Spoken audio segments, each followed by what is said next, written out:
Maintenant, on va étudier la réponse du dipôle RC série à un courant sinusoïdal tel que d'expression I égale IM sinus oméga t.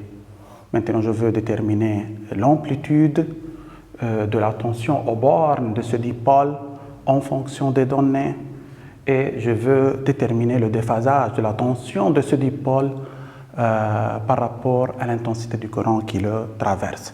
Toujours, je veux commencer par la loi d'additivité des tensions. J'ai un dipôle formé de deux parties, un conducteur ohmique et un condensateur. Je veux utiliser immédiatement la loi d'additivité des tensions qui dit que quoi? UAB égale UAM plus UMB. Il est très facile de savoir que UAB, c'est quoi? C'est RI.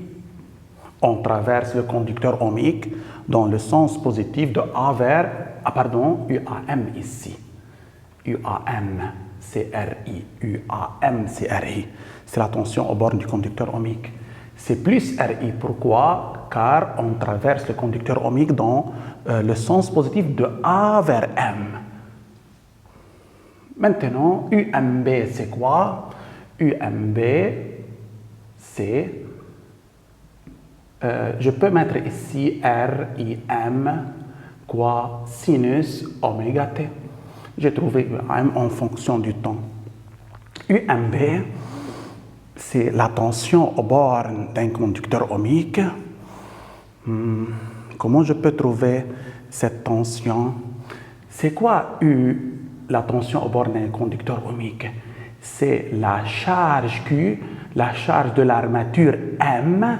UMB, je commence par M, la charge de l'armature M, sur quoi? Sur C. D'après la formule Q égale C fois U, si ici je mets M, QM, je veux utiliser la UMB. MB, QM, je commence par M. Q de l'armature M, je commence par M. L'autre borne de U, c'est quoi? CB, UMB. Mais est-ce que je veux déterminer UMB comme UAM en fonction du temps? Comment je veux faire ça? On sait que I égale quoi? dQ sur dt. Mais quel Q? C'est la charge de l'armature par laquelle le sens positif entre. Le sens positif entre par l'armature M, donc je veux mettre ici QM. Tout le monde d'accord? Maintenant, donc QM c'est quoi? DQM c'est quoi? C'est I dt. Pour éliminer la différentielle ici, on va mettre l'intégrale ou on va passer à l'intégrale. Donc, I est la primitive de Q. En faisant la primitive, j'ai oublié ici M, QM égale intégrale, I c'est IM, sinus oméga t dt. Donc, IM c'est une constante. Quelle est la primitive de sinus? C'est moins 1 sur oméga, quoi? Cosinus oméga t. Moins 1 sur oméga cosinus oméga t et par suite, j'obtiens QM égale moins IM sur oméga cosinus oméga t. Et par suite, UMB égale QM, c'est moins IM sur oméga et en bas il y a C, je peux écrire moins IM sur C oméga cosinus quoi oméga t. Ça c'est la tension aux bornes de quoi? Du condensateur. Ça c'est la tension UAM aux bornes du conducteur ohmique. Et d'autre part, UAB égale quoi? UAB est une tension sinusoïdale d'amplitude UM de même pulsation que le courant et je veux supposer que son déphasage par rapport à I est quoi? Est phi. Maintenant, en remplaçant UAB, UMB, UAM dans la loi d'additivité des tensions, qu'est-ce qu'on obtient? On obtient quoi? UM sinus oméga t plus phi égale R. IM sinus oméga t moins IM sur C oméga cosinus oméga t. On a aboutir à cette relation. Le but ici est de déterminer UM en fonction de oméga et en fonction de I, M et en fonction de C et R, c'est-à-dire en fonction des données et étudier le déphasage de UAB par rapport à I ou de I par rapport à UAB. Maintenant, pour aboutir à ça, je veux prendre deux dates particulières. La première correspond à oméga t égale à 0, c'est-à-dire si je remplace oméga t par 0 ici, qu'est-ce que j'obtiens? UM sinus phi, oméga t ici égale à 0, sinus de 0 c'est 0, ça s'élimine, égale cosinus de 0 c'est 1, moins IM sur C oméga. C'est une première équation.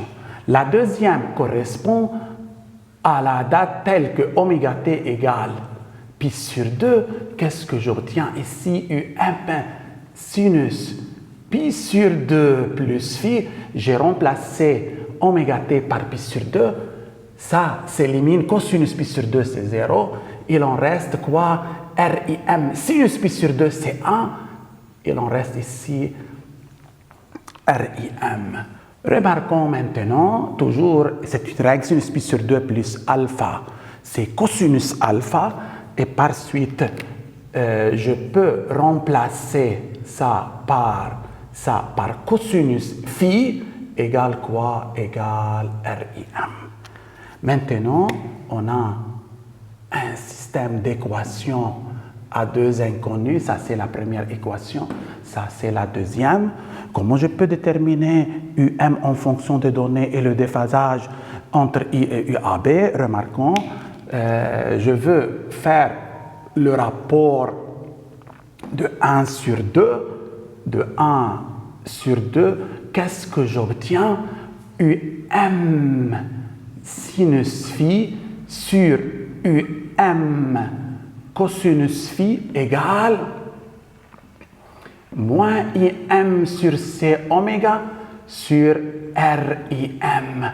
Qu'est-ce que je peux faire? Je peux simplifier UM par UM, IM par IM, sinus sur cosinus, c'est tangente phi. Tangente phi égale moins 1 sur R C oméga. C'est la première conclusion. R, C, oméga sont des valeurs positives. Tangente phi, c'est moins 1 sur R, C, oméga, donc c'est négatif. Et par suite, phi est quoi? Phi est négatif. Maintenant, en observant ça où? Ici. Phi est quoi? Est négatif. Donc, UAB est en retard de phase sur quoi? Sur I. Ou on dit que I en avance de phase sur UAB. Donc, le dipôle RC met le courant qui le traverse en quoi? En avance de phase. Puisque je veux prendre toujours I comme référence, je veux parler du déphasage de I par rapport à UAB. I est en avance de phase sur la tension UAB aux bornes du condensateur. Je peux déterminer ce déphasage à partir de cette expression. Tangente phi, c'est moins 1 sur R, c'est oméga. N'oubliez pas que ce déphasage n'est pas égal à pi sur 2. n'est pas une valeur particulière. Cette valeur du déphasage dépend de la résistance, du capacité et aussi de quoi? De oméga, de la pulsation ou de la fréquence de quoi? Du courant qui traverse le dipôle. Lorsque le condensateur est seul, ou si je veux étudier le déphasage de I par rapport à la tension aux bornes du condensateur, je trouve que ce déphasage est pi sur 2. Mais pour un dipôle RC, ça sera différent. Il reste en avance de phase, mais non pas de pi sur 2. Ce déphasage dépend de quoi? De RC et quoi? Et oméga. Maintenant, on a déterminé le déphasage entre I et UAB ou de I par rapport à UAB. I en avance de phase sur UAB. Maintenant, comment je peux déterminer l'amplitude UM? Maintenant, ajoutons membre à membre les carrés de ces deux équations, 1 au carré plus 2 au carré, c'est-à-dire, qu'est-ce que je veux faire? Je veux ajouter U carré M sinus carré phi à U carré M cosinus carré phi. Qu'est-ce qu'on obtient? La somme des carrés de quoi? Du second membre. C'est IM au carré sur C carré oméga au carré plus R carré I carré M. Maintenant, si je prends U carré M facteur commun, remarquons bien, qu'est-ce que j'obtiens? Sinus carré plus cosinus carré, c'est 1. Et par suite, U carré M égale quoi? Je veux prendre ici I carré M facteur commun aussi, 1 sur C carré oméga carré plus R au carré. Et par suite, UM égale racine de quoi? 1 sur C carré oméga carré plus R au carré, ici IM.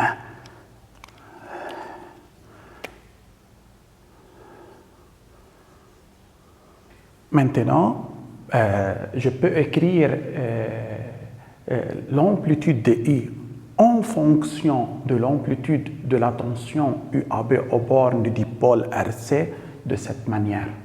Maintenant, pour une amplitude constante de la tension aux bornes du dipôle RC, CUM est constante.